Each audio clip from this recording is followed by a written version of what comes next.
अस्सलाम वालेकुम students. Income tax numerical का हमने इंट्रोडक्शन स्टार्ट किया था।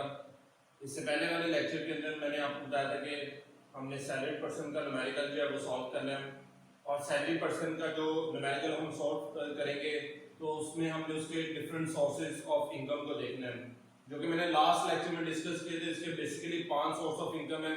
इनकम फ्रॉम सैलरी इसका सबसे जो है वो प्रोमिनेंट है, उसके बाद income from property, income from business, capital gain और अदर सोर्सेज है। तो इससे आपकी जो है वो टैक्सेबल इनकम आ जाएगी, और उसके बाद आपने कंपटीशन ऑफ टैक्स पेबल का जो है वो सारी वर्किंग करनी है। उसके मैंने आपको जो है वो ओवरव्यू जो है वो दिया था। आज हमने बेसिकली ये स्टार्ट करना है कि हमने इनकम फ्रॉम सैलरी के अंदर कौन कौन सी चीजें जो है वो अकाउंट फॉर करनी है। तो वन बाय वन करके हम उन सारी चीजों को डिस्कस करेंगे ताकि आपको एक बेसिक कॉन्सेप्ट मिल जाए, और उसके बाद हम इसके न्यूमेरिकल जो है वो सॉल्व करने स्टार्ट करेंगे। स्टार्ट करने की सबसे पहला हमारा जो सेक्शन है, वो सेक्शन जो हमने डिस्कस करना है वो है income from salary.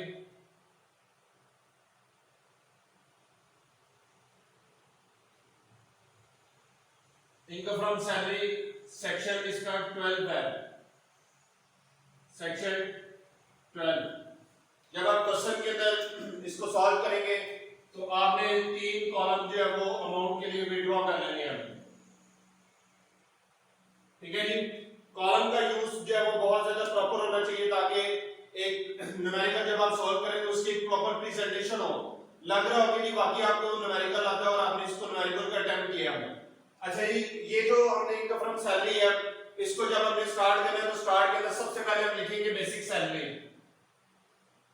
Basic salary, अगर बिल first basic salary per month दी है तो इसकी वैल्यू यहां पर लिखें, इसको 12 से मल्टीप्लाई करके टोटल वैल्यू जो है आप यहां पर जो है वो मेंशन कर देंगे। ये तब होगा कि अगर बेसिक सैलरी पर मंथ है। अगर बेसिक सैलरी लमसम दी है तो फिर ऑब्वियसली वो सारी की सारी अमाउंट आप मेन आउटर कॉलम में लिख देंगे। अच्छा जी, अगर बिल फर्स्ट आपके पास बेसिक सैलरी नहीं है तो फिर दूसरी सूरत में जो है वो यहां पर आपको गिवन होगा minimum time scale.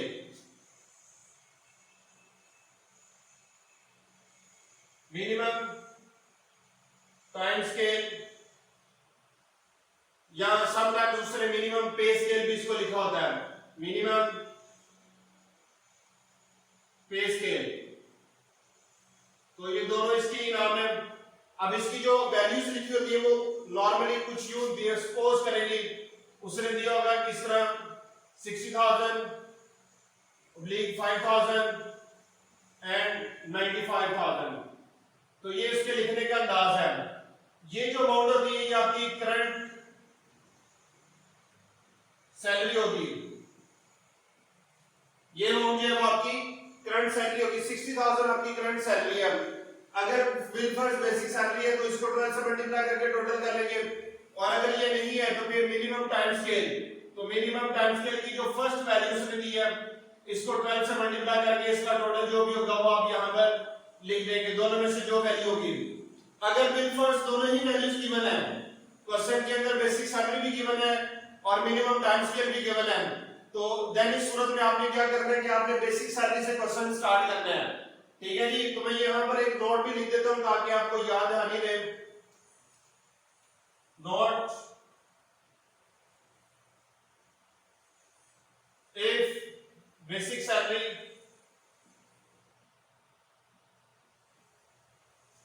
and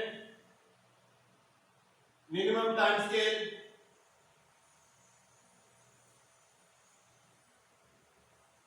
both are given, then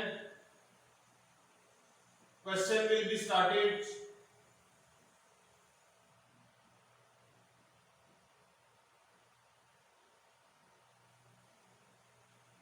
with basic salary.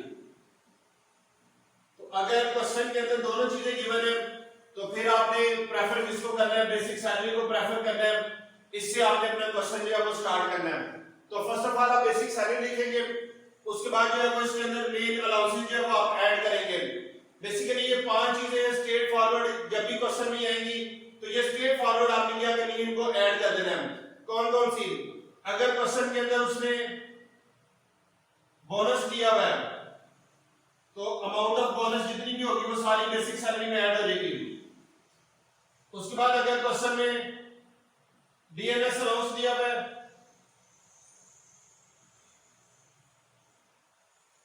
तो वो भी बेसिक सैलरी में ऐड हो जाएगा। सॉरी, तो उसके बाद अगर कॉस्ट ऑफ लिविंग अलाउंस दिया हुआ है तो ये सारी सैलरी जो अमाउंट है वो बेसिक सैलरी में ऐड हो जाएगी। ठीक है जी। उसके बाद अगर ओवरसीज अलाउंस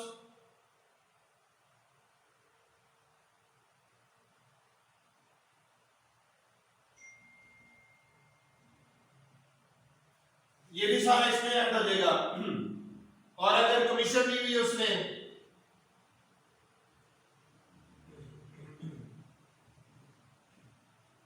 तो ये सारी वैल्यू भी इसमें ऐड हो जाएगी।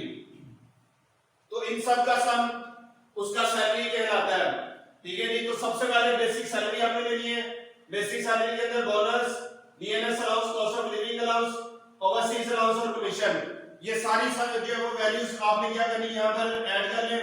तो इनका जो सम होगा वो आपके पास सैलरी कहलाएगा। अच्छा जी, अगर आप ये सम क्वेश्चन में कर दें तो वैल्यू प्रूफ नहीं करते तो भी कोई इससे हर्ज पैदा नहीं होगा। ठीक है जी। तो बेसिकली इनका सम जो है वो आपका सैलरी कहलाता है। अब यहां से आपके जितने भी परचेज है, फैसिलिटीज जितनी भी है उनका जो है वो ट्रीटमेंट शुरू हो जाएगा, जिसमें से सबसे मेन जो है वो अकोमोडेशन है। तो फर्स्ट पॉइंट यहां पर हम डिस्कस करने जा रहे हैं वो है जी अकोमोडेशन।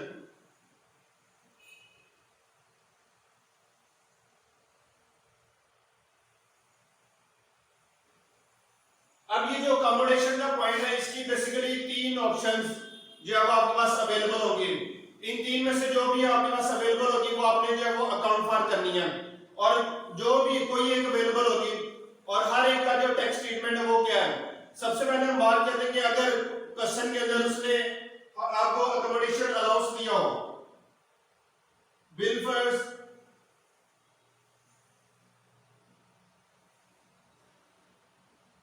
अगर उसने अकोमोडेशन अलाउंस आपको दिया है, इसको वो यूं भी कह सकते हैं house rent allowance, accommodation allowance या हाउस रेंट अलाउंस, दोनों में से कोई एक वर्ड उसने यूज किया है। तो इसका टैक्स ट्रीटमेंट ये है कि ये जितनी भी वैल्यू होगी ये फुली टैक्सेबल होगी। जितनी भी वैल्यू होगी वो सारी की सारी वैल्यू टैक्सेबल है। इट मींस कि ये टोटल अमाउंट यहां पर स्ट्रेट फॉरवर्ड आ जाएगी।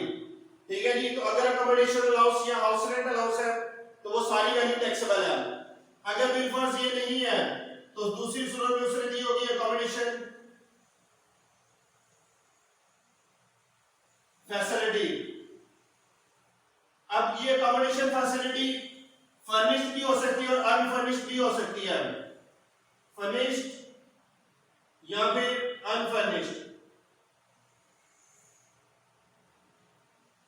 फर्निश्ड से बड़ा बेसिकली ये होता है कि जो रेडी टू लिव हाउस होता है उसको हम फर्निश्ड कहते हैं, और अनफर्निश्ड में ये होता है कि आपके पास जस्ट हाउस है, उसमें कोई अप्लायंसेस कोई जो है वो चीजें नहीं है जो काबिल इस्तेमाल हो।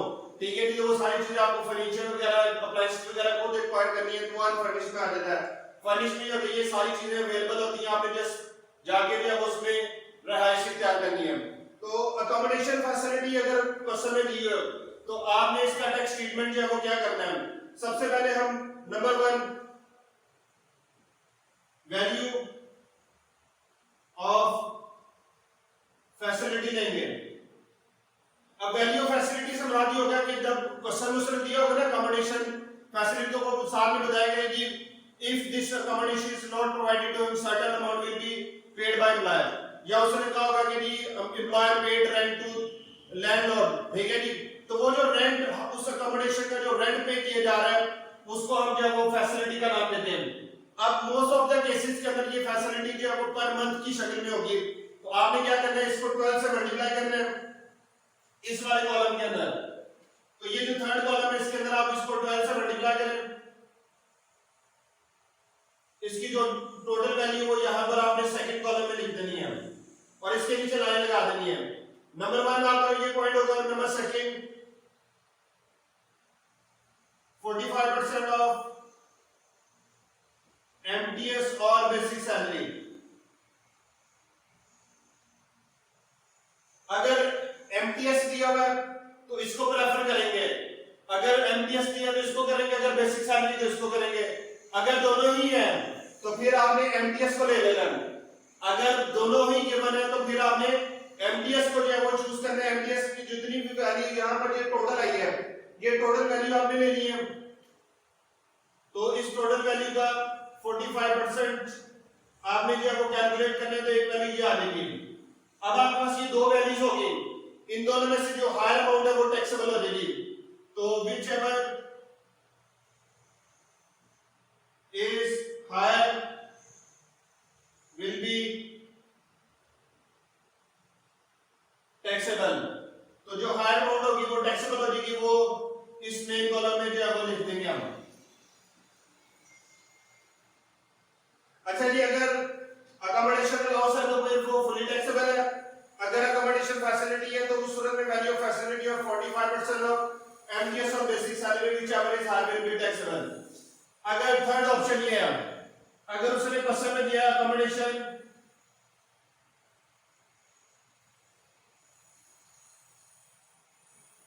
फैसिलिटी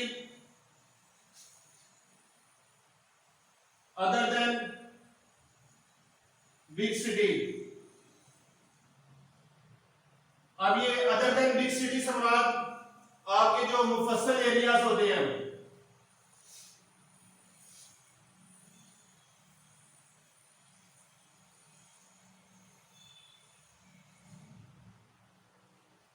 तो जितने भी अदर देन बिग सिटी है मुफस्सल एरिया, जैसे लाहौर का मुफस्सल एरिया कमुकी बन जाता है, ठीक है जी, इस तरह जो सराउंडिंग एरियाज हैं तो वहां पर आपने जो है वो अगर अकोमोडेशन फैसिलिटी आपको मिल रही है तो उसका जो टैक्स ट्रीटमेंट होगा उसमें हमने क्या ट्रीटमेंट करना है। सबसे पहले हम लेंगे वैल्यू ऑफ फैसिलिटी।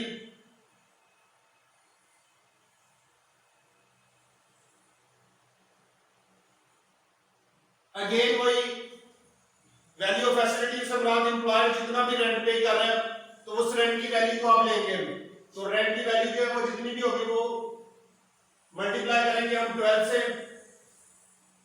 तो उसकी टोटल वैल्यू हम यहां पर लिख देंगे और इसके साथ हम कंपैरिजन करेंगे। नंबर सेकंड 30% ऑफ एमटीएस और बेसिक सैलरी, या तो एमटीएस का 30% या बेसिक सैलरी का 30%, दोनों में से जो भी अवेलेबल है।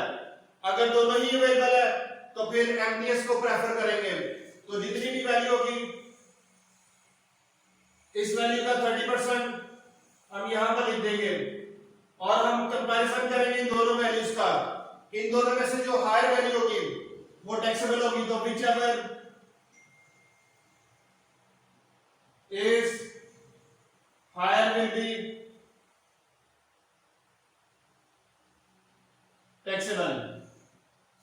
तो जो हायर वैल्यू होगी वो टैक्सेबल कॉलम में जो है वो यहां पर आ जाएगी। अच्छा जी, यहां पर एक फोर्थ ऑप्शन भी जो है वो उसने दी होती है समटाइम्स, ठीक है जी, rent ceiling paid by employer.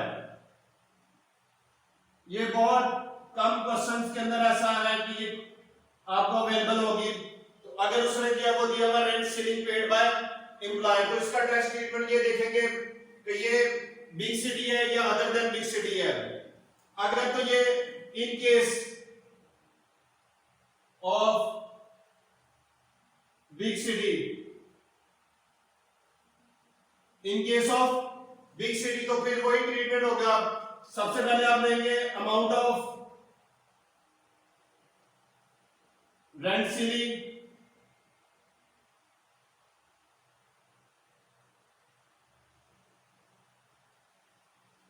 ठीक है जी, जितनी भी अमाउंट ऑफ रेंट सीलिंग होगी उसको मल्टीप्लाई करके 12 से मेन कॉलम में जो है वो सेकंड कॉलम में वैल्यू लिख देंगे और 45% ऑफ एमटीएस और बेसिक सैलरी, या एमटीएस या बेसिक सैलरी दोनों में से जो भी वैल्यू होगी उसका 45% ले लेंगे। तो एक वैल्यू ये आ जाएगी, एक वैल्यू ये आ गई। इन दोनों में से जो हायर होगा whichever is higher will be taxable. ठीक है जी। अगर यही rent ceiling other than big city होगी, अदर देन बिग सिटी, तो इस सूरत में हम क्या करेंगे, नंबर फर्स्ट पे amount of rent ceiling,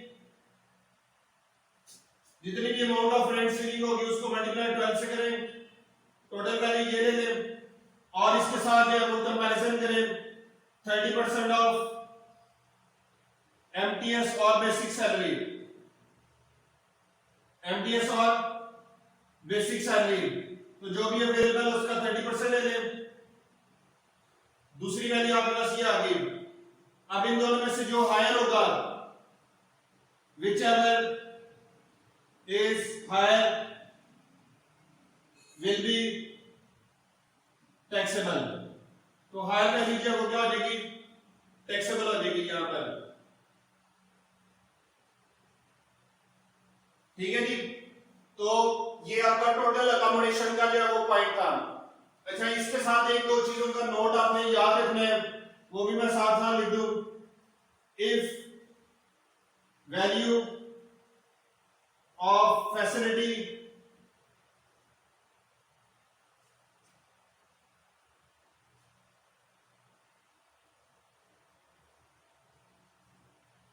is not given, then only 45% or 30% as the case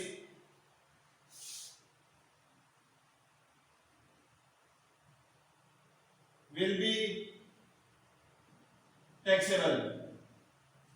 अच्छा जी, अब accommodation facility point number 2, point number 3 और पॉइंट नंबर 4, इन तीनों पॉइंट्स के अंदर अगर आपके पास वैल्यू ऑफ फैसिलिटी अवेलेबल नहीं होगी तो फिर या तो 45% या 30% जो भी केस होगा उसके अकॉर्डिंगली जो है वो उसको लेके हम क्या करेंगे, डायरेक्टली टैक्सेबल कर देंगे। ठीक है जी। तो ये था इसका स्टार्टिंग पॉइंट। यहां से आपको आई होप कि आपको पता चल गया कि हमने स्टार्ट कैसे करना है। कल इंशाल्लाह जो है वो इसका अगला पॉइंट जो हम पढ़ेंगे। पहले हमने कॉम्बिनेशन पढ़ना है, कॉम्बिनेशन के बाद अब अगला पॉइंट हमारा कन्वेंस का होगा कि कन्वेंस फैसिलिटी जो है वो क्या होगी।